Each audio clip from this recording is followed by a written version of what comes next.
Hey, good Tuesday evening, everyone. State Representative Brad Halbrook here, along with David Freeze from the 115th down in southwestern Illinois, and also Representative Dan Calkins, the treasurer of the Illinois Freedom Caucus from Decatur of the Fighting 88th District.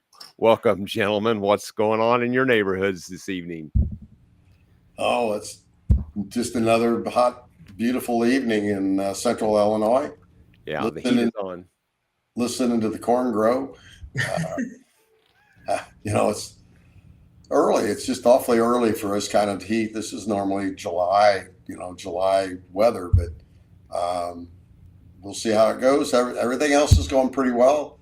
I've got my intern firmly in place. Jody Haskins is working here for a few weeks this summer, and we're just trying to keep up with folks. Yeah. Well, in 115th, we've got, as we spoke earlier, the farmers are on top of getting the weed out. That's early, Mm-hmm. but it's good seeing that, and it really varies in the corn. We've got corn that's 6 foot in some areas, and we've got corn that's maybe 2 foot. So it just all depends on when they got it out. But that's our farmers update for today. Exactly. And that's exactly right. So in central Illinois, the heat has turned on without a doubt, and it is really bringing the corn around. I mean, we started out wet and cool during kind of what we consider that early May planting season. And then once it quit raining, it was like a faucet turned off, and now we got heat. And but the corn looks good here today, but yet, boy, we're going to need some rain to keep up with this heat. But yeah, Dan, this is like late July, August temperatures that we're getting in the middle of June here. It's kind of unusual to have, and it's a stretch of it. I mean, they got, what, 8 or 10 days of this kind of forecast. Right. I wanted to switch off, Brad. I know you have the app on your phone. Have you looked at the MISO app on where our electricity is coming? I know there's a lot of stress on the grid, when we get these extended heat events. And yeah, well, I know my son was over on Father's Day, and the forecast demand was about 95,000 megawatts. But they had not declared any max gen events or anything like that, which I was kind of surprised. But it's going to be these days now. They're going to be over 100,000 megawatt demand, which is really going to tax the system.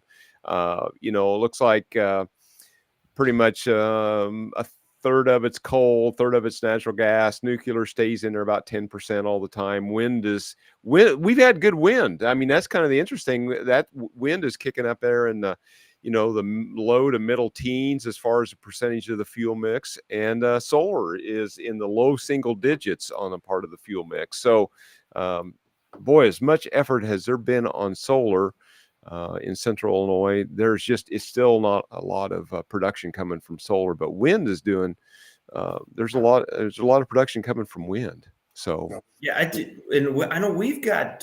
Well, it's early, but I mean we have several solar, if you want to call them farms, under production in the area. I mean, I've got Baldwin Power Plant, maybe 12 miles from my house, and they're in that process of transitioning.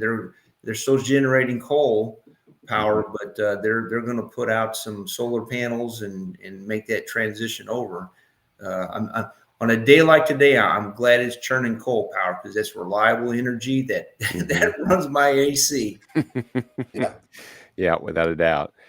Well, guys, I think we're going to get into our slides this evening, and we'll bring up our first one here, and we're going to talk about the woke school reading list and those little plastic bottles that you find in hotel rooms that's got the shampoo and the like in it, and what the attempts are to outlaw those things.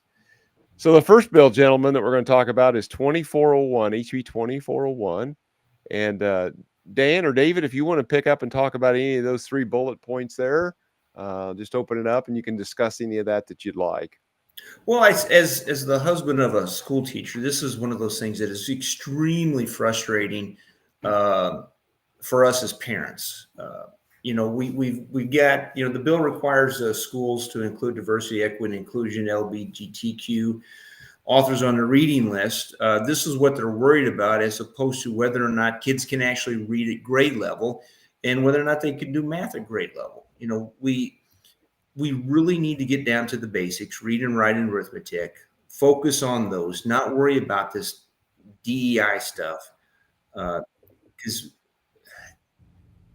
we have other things to worry about than this. Yeah, that's great that we, sarcastically, expose our kids to this, but they can't read at grade level. Yeah, we're really accomplishing something in our schools today.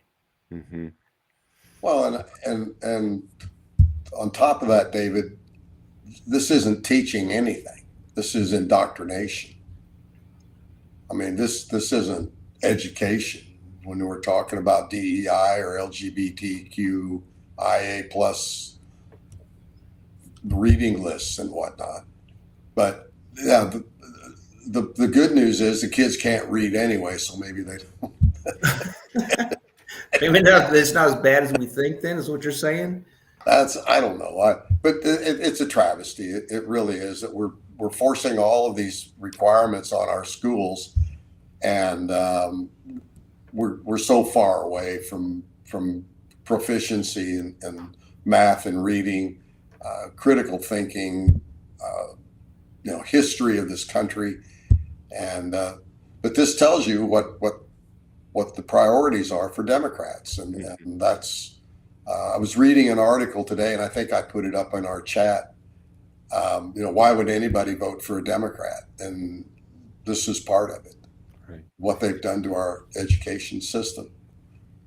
Well, gentlemen, as I sit on the House Appropriations, and I call it K-12 Education Committee, and Representative Wilhauer is our spokesperson there, and he does a great job pleading the case both against this kind of agenda and then the financial aspect tied together with the outcomes. And the majority party's idea is we want to throw more indoctrination into the mix. We want to spend more money, and yet at the same time, the outcomes on the Illinois State Board of Elections website, Illinois State Board of Education, on their website, it shows these outcomes are just deplorable. I mean, 30 some percent of these kids statewide average can read and do math, and we know there's some schools across the state that are single digits proficient, and they're kind of in denial about that. Yeah. And on top of the fact that they can't read or write at grade level or do math at grade level, there's safety issues. Mm-hmm. They want to get rid of school resource officers in our schools. So now, if you are in a school that has behavior issues, what are we going to do with those kids? Because if you've got a phenomenal teacher and you've got kids that continually disrupt the classroom, nobody else is going to learn because of all the distractions that's going on for that problem kid. Mm-hmm. Right. Exactly. Any more thoughts on this one, gentlemen, before we move to the next slide? We're good. All right. If we can get the internet to work like it's supposed to here, sometimes in my neighborhood, 2 cans in a string is better than the fiber that's buried out front. So this bill, 2960, SB 2960, basically criminalizes hotels if they use these small plastic bottles with the soaps and the shampoos in it. I mean, isn't that crazy? A $1,500 violation. But Dan, David, this is what we see out of the far left Marxists that control Springfield. Well, and hotels recycle this. These shampoos and soaps get recycled to shelters of homeless people. This is, the hotel industry's done a great job in trying to be more conscious of the environmental impact, and also being, good community members. Mm-hmm. So now we're going to eliminate these small plastic bottles in Illinois and nowhere else around here. And we're going to fine hotels if they So if I bring my little plastic bottle to the hotel, shampoo, thank you, it's a hair joke, and I leave it, and I don't take it with me when I leave, and then some environmental wacko, sees this plastic bottle in the recycling or in the trash, is the hotel going to take a hit for that? Are they going to have to search my luggage or ask me like I'm going through the airport? I'm sorry, sir, you can't come in with any plastic shampoo or soap bottles or hand, cream. I mean, I don't know. David, get me out of this mess. When I see this, I think they spend all this time and energy repealing, criminal laws, decriminalizing behavior, and here they want to impose a $1,500 fine for a plastic shampoo bottle. It's sort of kind of asinine. It really makes me question what we're doing in Springfield and why we're doing it. Yeah. Well, this bill has passed both chambers. I don't know that it's been sent. I don't think it's been sent to the governor yet, but it did go out of committees on party line. It went out of both chambers on party lines. But again, this is part of the left's insane Marxist leftist agenda to tell business what they can and can't do. All the while, Dan, I think you touched on it. I don't know that any other state's doing this. And then many other things that Illinois is trying to do that has worldwide implications, and Illinois standing alone trying to save the world all by themselves. And it's just insane. So is this a conflict of interest if Pritzker vetoes this bill? Well, that'll be interesting. Does he have to proclaim a conflict of interest on this? He might have. Guys, as we kind of wind down here in this short time together, we're back on the road, and we just want to let everybody know that we've got a couple of events. A week from now, we'll be in Decatur at the Restore Our Constitution there at the Decatur Conference Center. Dan, that's out on the west side of Decatur, pretty popular place. Yes, it is, and it's a great group. They've been around for quite a long time. Pam Johnson and her husband shepherd us in that group. We'll, I'm sure, have a great crowd that night. I hope everybody that's listening in Decatur, Macon County, Shelby County, come on out.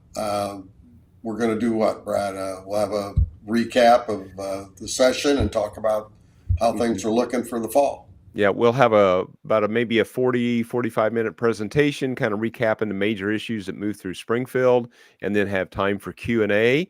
And then we'll have time before and after to kind of have, conversations one-on-one with anybody. So it'll be a great time to kind of catch up on what's been going on back at the Puzzle Palace back in Springfield this past spring. So, yeah. And then, David, this is kind of the opposite corner of the state for you. You probably won't be able to make the trek all the way to Chicago on the 28th. That's a Friday night and a week and a half. Yeah, it's a Chicago Black Republican Federation at Trump Tower. Actually, I want to make it. Unfortunately, it's a drive for me. I say a drive. People don't understand how far Chicago is away from us, but I'm going to try my best to make that. Yeah. Well, that'll be good. Just get Chairman Miller to fire up the Freedom Caucus airplane. Freedom Caucus 1. There you go. I don't know where he hangars that plane at, but anyhow. And then we're putting together a little fundraiser on September 21st. More details forthcoming on that. That'll be a Saturday night somewhere in central southeastern Illinois. Yes, save the date. Save the date. That's the important part. It'll be an evening event, and you'll want to be there to help us celebrate a little over 2 years in existence here in Illinois.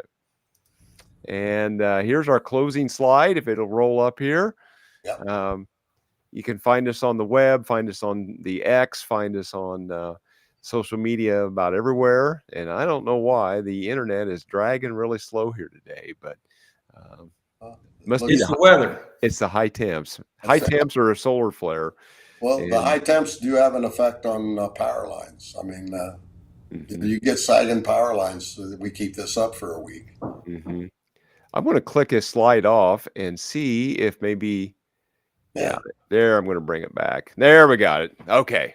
So here's where you find us, IllinoisFreedomCaucus.org. And also, if you want to contribute financially, that'd be the place to do that. Just freedomcaucus.org/donate. And then this Substack is kind of our weekly communication tool, freedomcaucus.substack.com. And that's a great way to stay in touch with us also. And so with that, gentlemen, any closing thoughts or comments? A lot of good content on that Substack. Mm-hmm. We've got some really good articles being put out in there. Mm-hmm. Yeah. No, it's good to see you guys again. I haven't seen you since we left Springfield. Yeah. Brad looks a little older. I get that way a lot anymore, Dave. I feel older. Oh, man. Don't start on me. I know I'm the young one of this crowd. Yeah. We're Well, good. those 36-hour sessions that we have, nonstops or whatever they are, they kind of wear a guy out. But anyhow, we're trying to kind of recover from that. And so far, so good. All right. Well, everybody out there in the ether, we appreciate when you will like and share and subscribe and follow our content. That helps us overcome the algorithmic gods of the big tech overlords. And again, we thank you for joining us here live. And hopefully we're in demand all week long until the next one. And we should be back. Well, next Tuesday night's going to be a little bit of a challenge because we're going to be in Decatur live. So we'll have to see how that goes, whether we have something, we do something differently at a different time. But anyhow, Tuesday night, Decatur, a week from now is where you'll want to be. And gentlemen, unless you have anything else, we'll close out. Oh, Great to see y'all. All right. Have a good evening, everyone. take care, guys.